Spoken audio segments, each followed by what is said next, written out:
नमस्कार साथियों, आप सभी का स्वागत है हमारे चैनल सागर क्रेजी जीके में। साथियों, जैसा कि इसके पहले वीडियो में आपको हमने बताया था कि 16 तारीख को एनम बहनें आज धरना प्रदर्शन करने वाली हैं।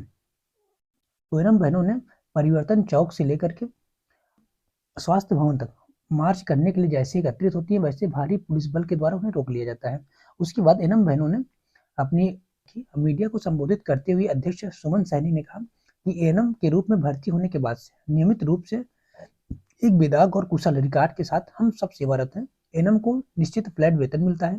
हालांकि हमारा काम नियमित और स्थायी प्रकृति का है, इसलिए यह सभी समान भत्तों के साथ उचित वेतनमान में वेतन की हकदार हैं। हालांकि एनम बहनों को 10,000 से 13,000 तक का करीब वेतन मिलता है और इतने कम वेतन में एनम बहनें किस तरीके से अपना गुजारा करती हैं। 700 से 800 किलोमीटर दूर अपने घर से जा रही है, तो जाहिर सी बात है इतने कम वेतन में उनका परिवार का भरण और पोषण नहीं हो सकता। बच्चों को पढ़ाना है, बहुत सारे खर्चे हैं, इतने कम पैसे में कैसे वो खर्च कर सकते हैं। बिल्कुल इनकी मांग एकदम जायज़ थी। जैसा कि इसके पहले वीडियो में आपको मैंने बताया था कि एनम बहनों की मांग एकदम जायज़ है। सरकार को इस पर जरूर से जरूर एक्शन लेना चाहिए। उपाध्यक्ष बबीता सिंह ने कहा कि उनको नियमित और स्थायी प्रकृति की नौकरी पर नियुक्त करना और उन्हें समझा कर्मचारी के रूप में मानना तथा परिश्रमिक का न्यूनतम वेतन के सिद्धांत से भी कम भुगतान करना अन्यायपूर्ण है।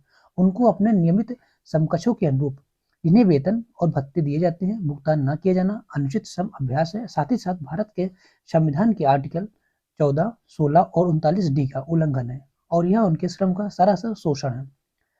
और सचिव नन्ही देवी ने कहा कि वे प्रारंभिक कार्यभार ग्रहण तिथि से एनएम के पद पर नियमितीकरण की हकदार है और सरकार को उन्हें समान वेतन के सिद्धांत पर वेतन के पूरे अंतर के साथ नियुक्ति की तिथि से अब तक भुगतान प्राप्त करने की हकदार है।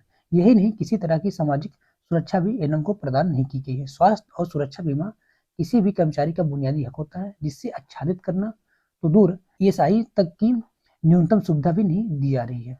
इस प्रकार की प्रचलित अन्य सभी सुविधाओं से इन्हें वंचित रखा गया है।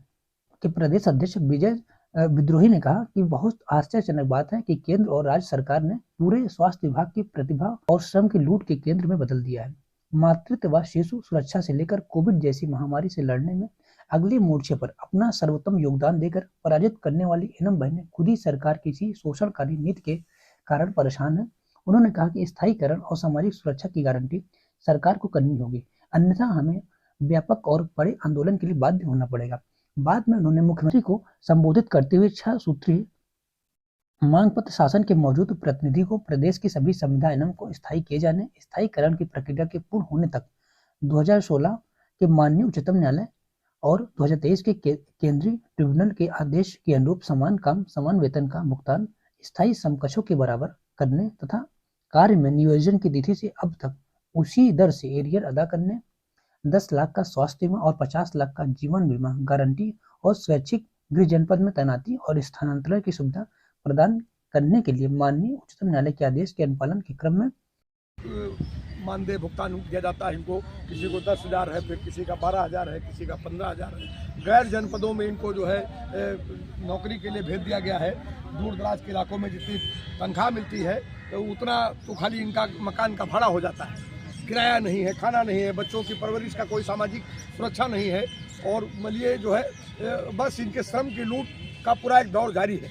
तो आज हम लोग यहाँ पर आए हैं, हमारा उत्तर प्रदेश एनएचएम एनएम जो कर्मचारी यूनियन है उसकी ओर से, जो all India central council of trade unions Uttar Pradesh का अनुषंगिक संगठन है, मांग करने के लिए आए हैं कि प्रदेश के अंदर एनएचएम के अंदर जितनी संविदा एनएम है सबका स्थायीकरण किया जाए। और जब तक आप स्थायीकरण नहीं कर पा रहे हैं, महीने 2 महीने 4 महीने 6 महीने जो भी समय आपको लगे, उस अवधि में आप इनको समान काम का समान वेतन दें।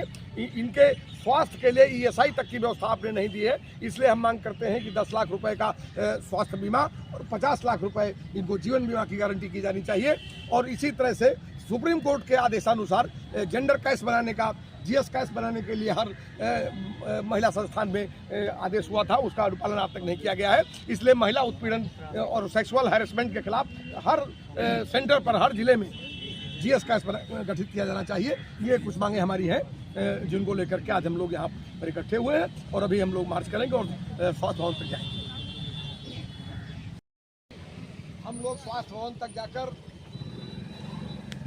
माननीय मुख्यमंत्री जी के नाम अपनी चिट्ठी अपनी मांगों से संबंधित देना चाहते थे। आप एक बात का अंदाजा लगा लीजिए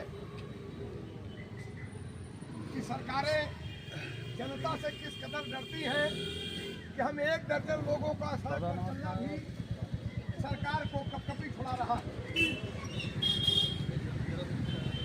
हम एक ऐसे दौर में हैं, हमने अपने जीवन काल में ही इसी विधानसभा के सामने कोप भवन होता था, 4 बाग से हजारों की तादाद में हम लोग उतर करके जाते थे और विधानसभा के सामने डेरा लगाते थे। वहां बड़ी बड़ी इमारतें खड़ी कर दी गई।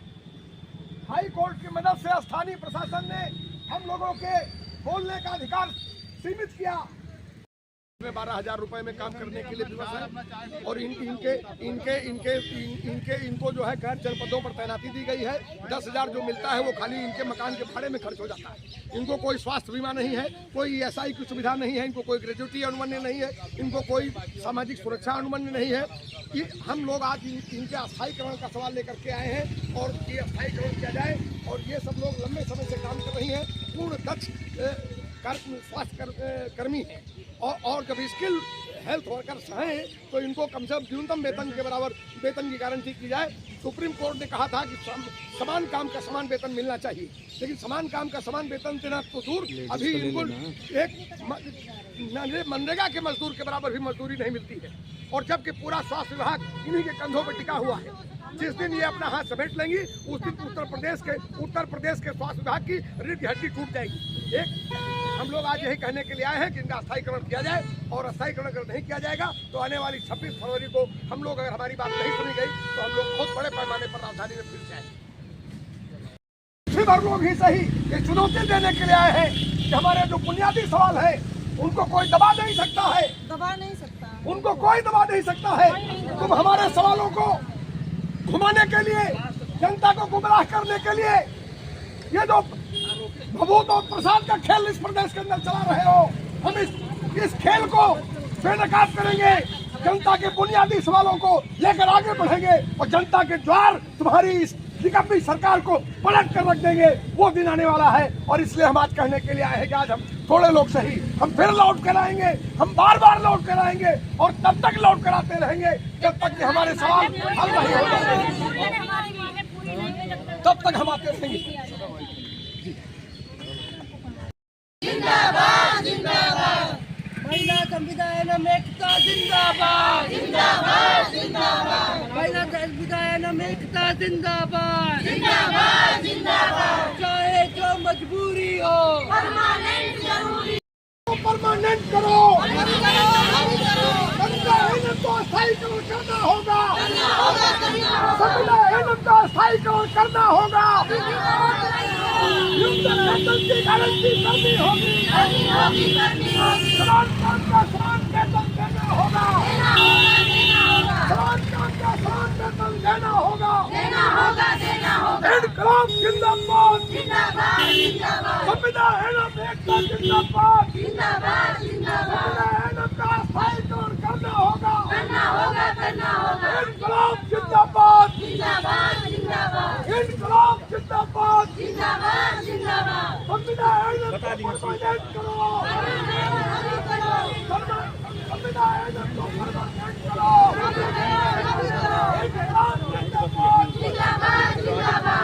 इनकलाब जिंदाबाद। लगाइए उसमें फोटो हो जाए। सर आप लोग का अनुरोध है कि आप तो लेके जा रहे हैं, हमको रास्ते पे रोक दे रहे हैं, लेकिन खर्चा